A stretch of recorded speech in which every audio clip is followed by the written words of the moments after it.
Hi guys, what is up? Welcome back to my channel. So in today's video, I'm going to be telling you guys exactly how I got 10 A stars in my GCSEs. So today I'm going to be breaking down exactly how I did that in 3 main parts. The first section is going to be about past papers, the second one is going to be about making notes, and the third one is about how to study smart and not hard. So basically curbing procrastination, etc. So my first tip for you guys is before you even start doing the questions, I would advise you to go through as many past papers as you can and not do the questions, but write down the topic of what each question is about. So for example, I do Cambridge Biology, which is 0610, and for paper 4, the most common topics that nearly always came up in each exam was chapter 14, which is coordination and response, chapter 6 and 8, which is to do with plants, chapter 7, which is digestion, chapter 9 and 10, which is to do with the circulatory system and disease and immunity, so basically humans. And that's basically where I started my revisions. This is a really good tip, especially if you're kind of running out of time, say before mocks, right?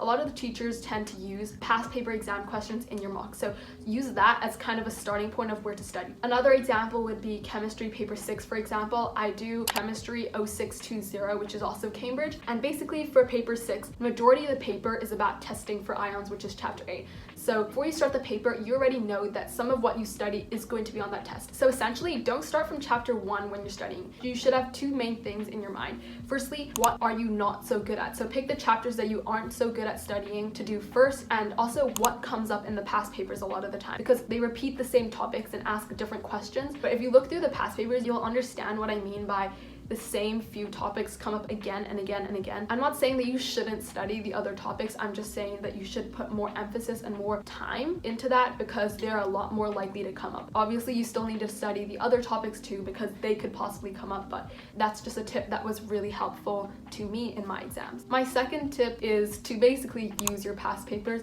In my actual GCSE exam for our physics and chemistry paper, there were actually 3 questions in the multiple choice that were exactly the same as the past papers I did the night before my exam, which really shocked me, but that literally proves why past papers are so helpful. The chances of that happening were very slim, but it actually did happen. And I remember very clearly that the past paper that I did was from like February 2017. So that's not really a long time ago. The paper was about 4 years ago and they came up with the exact same question. Like the choices they gave us and the question was exactly the same. So yeah, my point is use your past papers. They are a godsend. Do as many as possible and don't be afraid that you'll do all of them because you never will finish all of the papers. There's so many because for every single year there are 3 time zones. So do all of the papers and just go through as many as you can. My next tip is that when you actually sit down and do the papers, give yourself less time than you actually have in the exam. So for example, let's take physics paper 4. We have an hour and 15 for the Cambridge exam, so set a timer and do it in an hour. And this includes checking your paper and keep doing that repetitively so that when it comes to your exam and you get stressed over a question that you don't know how to do, you have an extra 15 minutes of buffer time that you're not used to it. So you can use that time and you know that during the exam, you can take some time and take a deep breath before you approach the next question and calm your nerves down. My fourth and final tip for past papers is to write down the questions you get wrong.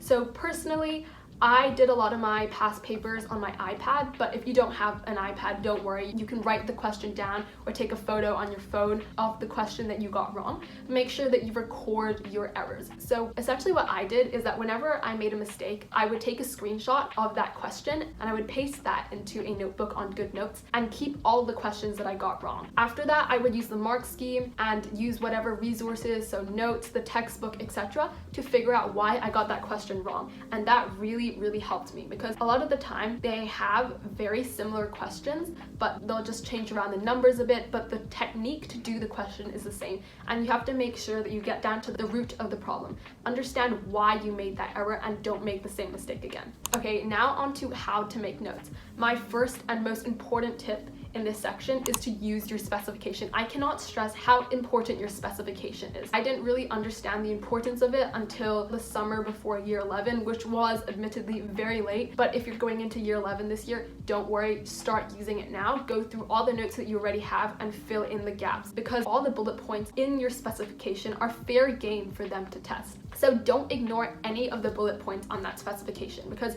if you're like, oh, they won't test that, chances are they probably will test it. Otherwise, otherwise they wouldn't have bothered putting it on the specification, if you know what I mean. So what I did is that I printed my entire specification out, and every time I went to make notes, I would make sure that I had that next to me, and I would use the bullet points to structure my notes. So a lot of the times in GCSE, the bullet points are things like describe the structure of X or describe process Y. And so you can really use that to your advantage, because a lot of the exam questions are just the specification bullet points but reworded into questions. So if you want to test yourself, you can also do that using the method of active recall. So you can look at the bullet point, turn it into a question, and try to answer it. If you can answer it, then take it off. If you can't, then go ask your teacher, go ask your friends. If your friends don't know, go with your friends to ask your teacher, but make sure you sort out every single bullet point and integrate that into your notes. My second tip for making notes is to use mark schemes and examiner reports. So now you must be wondering, how can I use mark schemes to make notes? So let me explain myself a little better. So for example, in paper 6, which is the alternative to practical paper, they pretty much always have a question about making it a fair test. So using the mark scheme will help you ensure that you get full marks, because they have some keywords that you must state in order for your answer to be accepted. Otherwise, you could stand a chance of getting the question wrong, even if you kind of know the right answer, because it's stated very clearly that you need to have those keywords. And then another thing, for example, is for graphs. In the practical paper, they only have 4 marks, so it's really worth knowing what they assess for those 4 marks. So generally at school, we always had to write titles for our graphs, but in the actual exam paper, you don't need to, because they only give you 4 marks max, not 5. So don't waste your time sitting in the exam and thinking of a really good title, because you won't even get a mark for that. With examiner reports, I didn't use them as much because our teacher basically summarized a lot of them for us, and they're also quite lengthy. But if you have a paper that you didn't really do very well on, then go online and search for the examiner report and read through the whole thing, because basically the examiners went through the paper and wrote a report on everything students did really well and what students did really poorly on, and what the best candidates did to make themselves stand out. So yeah, you should definitely give that a go. My third tip is to make flashcards. I started making flashcards pretty late. I wrote them all by hand on index cards, and I found Jade's video on making flashcards really helpful, and I will link it up here in the card somewhere. But basically what I did for biology is I wrote every single definition in the specification onto an index card. So for example, I would write define alevels, and then I would write the answer on the back, or define DNA and then write the answer on the back, and I would test myself before bed or after lunch, for example. But next year for IB, I'm going to be using Anki, because I've gone online and they also have this function for spaced repetition, so I don't have to manually star the card that I got wrong and then manually kind of figure out how often I need to do it. The computer automatically does it for you, which is so much more efficient, and it takes a lot less time to make cards than by writing them out by hand. But flashcards are definitely a really good method. Also, in terms of what I did for making definition flashcards for biology, I found it was really helpful to go over these keywords before the actual unit started, because you kind of get a really broad idea of what this whole topic is about before you even start. So that would be another tip that I would suggest you guys try out. Now on to the third and final section of this video: how to study smart and not hard. So firstly, let's talk about how to curb your procrastination a bit. So we all have off days, and I know that procrastination doesn't really go away, but what we can do is try to curb it and focus on our work. So when I was feeling unmotivated, what exactly did I do to kind of get back in the zone and focus? So previously, I used to think that study with me's were an absolute waste of time. Okay, I used to think this was completely stupid, but one day I was like, you know what, I'm just gonna try it out, because why not? So I sat down with a study with me, and I clearly remember this is the 2-hour study with me with Unjaded Jade, and after the 2 hours I'd accomplished so much and it had felt like no time had gone by. And I'm not even exaggerating, I used the same few study with me's again and again and again. So I just kept going back to the video. I'd watch the same video 3 or 4 times a day all the way leading up to mocks, which were mid to end of January. So yeah, that really helped me. And then after a while I kind of got a little bit bored of that, so I moved on to another way, which was the Pomodoro Technique. So if you guys don't know what that is, basically you work for 25 minutes and then you take a 5-minute break, and then after 4 Pomodoros, essentially 4 sets of 25 minutes, you would take a longer break, so a 10-minute or a 15-minute break. And that really helped me stay focused. And some people say that you can just use your phone timer app, but that didn't really work for me, because my phone kept going off, and then I would kind of lose track of how much time I had left, and then I would lose motivation and stop working altogether and give up. And then I found this app, I think it's called to-do list. I will have it here on the screen somewhere. Obviously this isn't sponsored, but it automatically sets a timer for you, it sets your break timer for you, and I just found that really, really helpful. So yeah, go try this app out if you haven't. It's completely free. I use this consistently from after mocks until the end of my exams in June. So yeah. Another really great thing about the Pomodoro technique is that if you like to work for longer periods of time, say an hour, 2 hours, you can do that. You can adjust how long you want your Pomodoro session to be and how long you want the breaks to be, because I do understand that 25 minutes can go by very quickly, and sometimes you feel that you're just kind of getting into the flow of things before the timer rings, and then you kind of get out of the zone and get back in again. But for me, that wasn't really a problem. I mean, when I go into IB next year, I might increase the time a bit to maybe